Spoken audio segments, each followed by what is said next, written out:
Hey guys everyone, welcome back to another unboxing. So today we're checking out this LED smart cabinet light bar. So let's go ahead and show you guys what you get.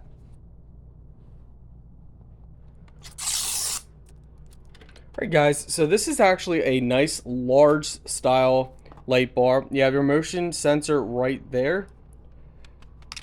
You have a metal back frame, which they give you a metal bracket here. That's a magnet.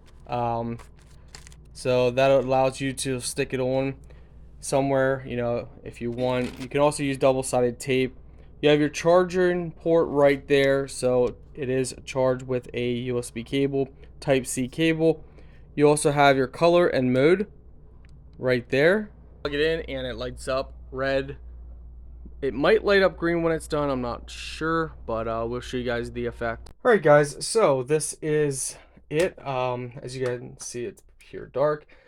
But that's with it being underneath. Now it lights up our entire, as you guys can see, our entire closet. We don't have our light turned on. And that's just it facing there.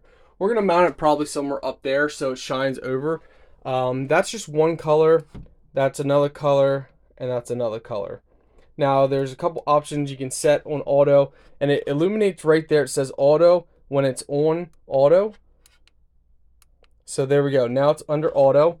And we're just going to leave it at that. We might set it up. I'm trying to find a better position. So we're going to set it up somewhere. But overall, it is very nice. Super bright. It's going to do a really good job of keeping our closet lit up.